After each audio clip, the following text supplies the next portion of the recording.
Mesdames, messieurs, bonjour. Aujourd'hui, dans Vie moderne, nous traiterons d'agriculture. Commençons par le lait. Aujourd'hui, grâce au progrès, les exploitations sont propres et modernes. Le travail de l'agriculteur est grandement soulagé par les machines.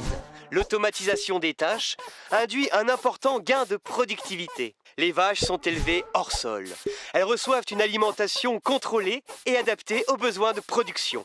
Le soja importé sert aussi à produire des agrocarburants, une énergie innovante qui permet de limiter la consommation de pétrole, grand producteur de gaz à effet de serre. Les déjections qui peuvent être polluantes lorsqu'elles sont produites en grande quantité sont quant à elles traitées en station de méthanisation, pour une énergie plus blanc que blanc. En Indonésie, 24 heures après les fortes précipitations qui ont frappé l'ouest de l'archipel, les inondations poussent des dizaines de milliers de personnes à abandonner leurs maisons ravagées par les eaux. Plus de détails au journal de 18h. Vous êtes toujours à l'écoute de Vie moderne. Nous parlerons maintenant d'un aliment santé, la tomate. Un fruit d'été merveilleux dont on ne saurait se passer. Et pourquoi attendre que le soleil fasse son œuvre, puisque la culture de tomates bénéficie de technologies de pointe? Une variété sélectionnée donnant des tomates bien rondes et fermes. L'hydroponie permettant un apport ciblé en nutriments. Et bientôt, des nanotechnologies libérant des engrais directement dans les plants pour une utilisation toujours plus raisonnée des molécules chimiques. Allô? Ah, Oui, merci aussi oui, comme on a dit. pour ces découvertes 3 exemplaires. technologiques C'est ça. qui nous À procurent tout à tant l'heure. de bonheur et garantissent notre avenir. Et enfin, comment parler de notre paysage agricole sans parler de production porcine? Cette filière tournée vers l'avenir est engagée dans une démarche de progrès permanent pour répondre à une demande grandissante au niveau mondial.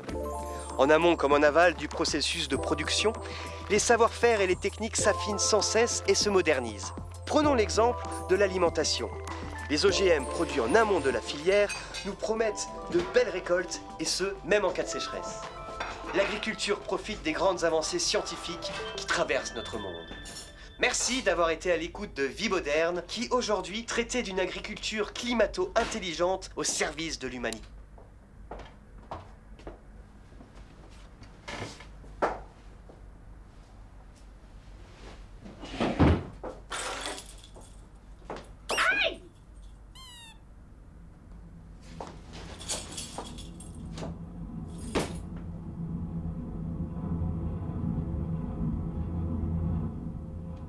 Mais qu'est-ce que c'est que ça?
Alors?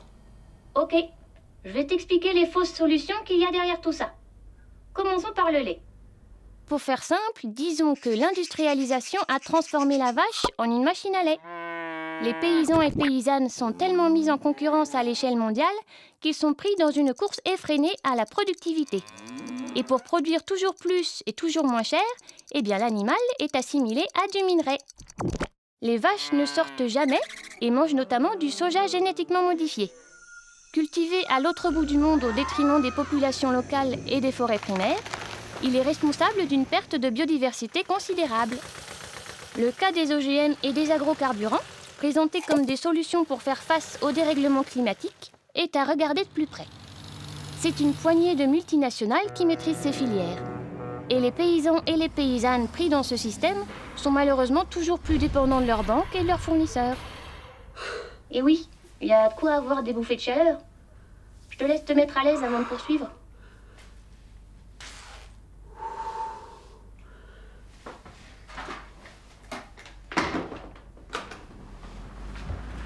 C'est bon? T'es prête à entendre la suite? Alors en ce qui concerne la tomate. Sous les serres, il y a plein de gens qui sont venus de loin pour fuir la misère et tenter de gagner de l'argent. Ces travailleurs ne coûtent pas cher et les employeurs ne s'inquiètent pas de leurs conditions de vie. Les tomates sont cueillies vertes. Dans le transport, elles changent de couleur sans mûrir et elles arrivent rouges sur les étals. La tomate cultivée hors sol dépend entièrement de la pétrochimie fortement productrice de gaz à effet de serre, engrais chimiques, pesticides, énergie fossile pour chauffer les serres. À cela s'ajoutent les nanotechnologies dont les multinationales sont les réels bénéficiaires d'un point de vue économique. Le rouge de la tomate, c'est un peu le rouge de la terre qui chauffe. Et puis enfin, concernant le cochon, ça chauffe un peu trop, on dirait. T'as besoin d'air? Bon, je t'épargne le cochon et je t'évite l'ouragan. Et donc, derrière toutes les fausses solutions proposées pour faire face au dérèglement climatique, c'est toujours la même logique qui est en œuvre. Les multinationales innovent pour maintenir leur puissance, et cette logique est soutenue par la politique agricole commune actuelle de l'Union européenne et favorisée par les accords de libre-échange tels le TAFTA, qui repoussent toujours plus loin les limites de l'économie de marché. L'industrialisation remplace les êtres humains par des machines, des biotechnologies ou encore des pesticides. Ce système engendre fatalement une diminution du nombre de paysans et de paysannes, dessine des paysages homogènes et des pays sans paysans. On observe un réel appauvrissement des ressources naturelles et la production à outrance de gaz à effet de serre. Voilà, je t'ai dit l'essentiel. Désolée.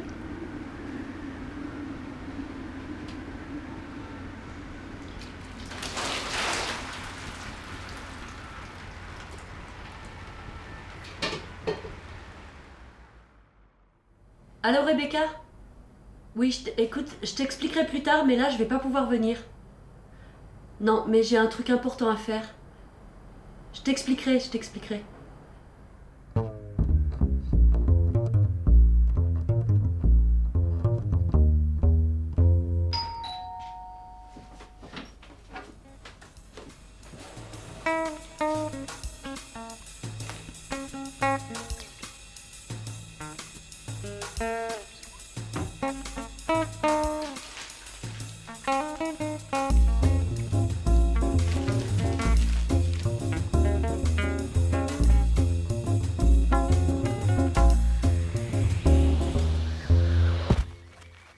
Salut, c'est moi qui fais le yaourt. Bah, il est drôlement bon ton yaourt. Et comment tu fais ça? Avec du travail et de l'attention, pardi. Plus sérieusement, on fait de l'agriculture paysanne. Par exemple, quand on a repris la ferme de mes beaux-parents, on a replanté des pommiers pour diversifier la ferme. Les arbres, ça stocke du carbone, donc c'est bon pour le climat. Et puis, bien sûr, nos vaches, elles mangent surtout de l'herbe. Comment tu les soignes, tes vaches? On les observe beaucoup. On fait attention à leur alimentation. En gros, on fait un max de prévention. En fait, on essaie de faire en sorte qu'elles aient le moins de stress possible. Et vous faites du yaourt avec tout votre lait? Non. Une majeure partie va à la coopérative. Et vous faites quoi du fumier? On le composte. Et on fertilise nos terres et celles d'un voisin maraîcher pour entretenir l'humus. Ça sert à quoi? On a envie d'être le plus autonome possible d'un point de vue agronomique. Oui, mais alors? L'utilisation des déjections des animaux pour fertiliser les sols permet de limiter fortement l'usage des engrais chimiques, qui coûtent cher. Et puis leur fabrication et leur utilisation libèrent de grandes quantités de gaz à effet de serre. Je vois. Bon, là, il faut que je finisse la traite. Bonne continuation. Merci.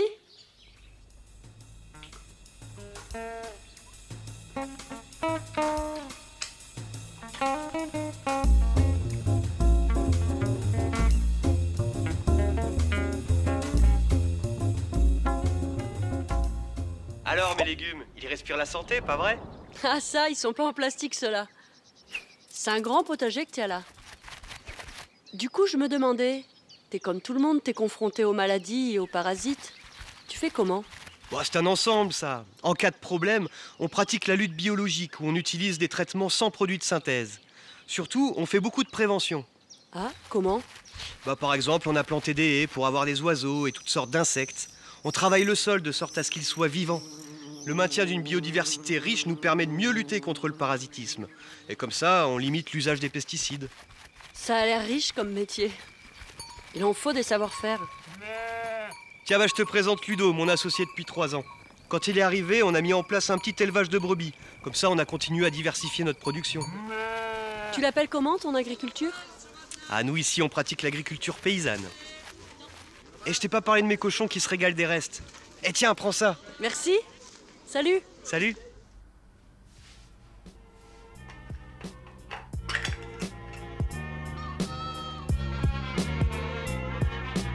Une vraie alternative pour le climat, l'agriculture paysanne.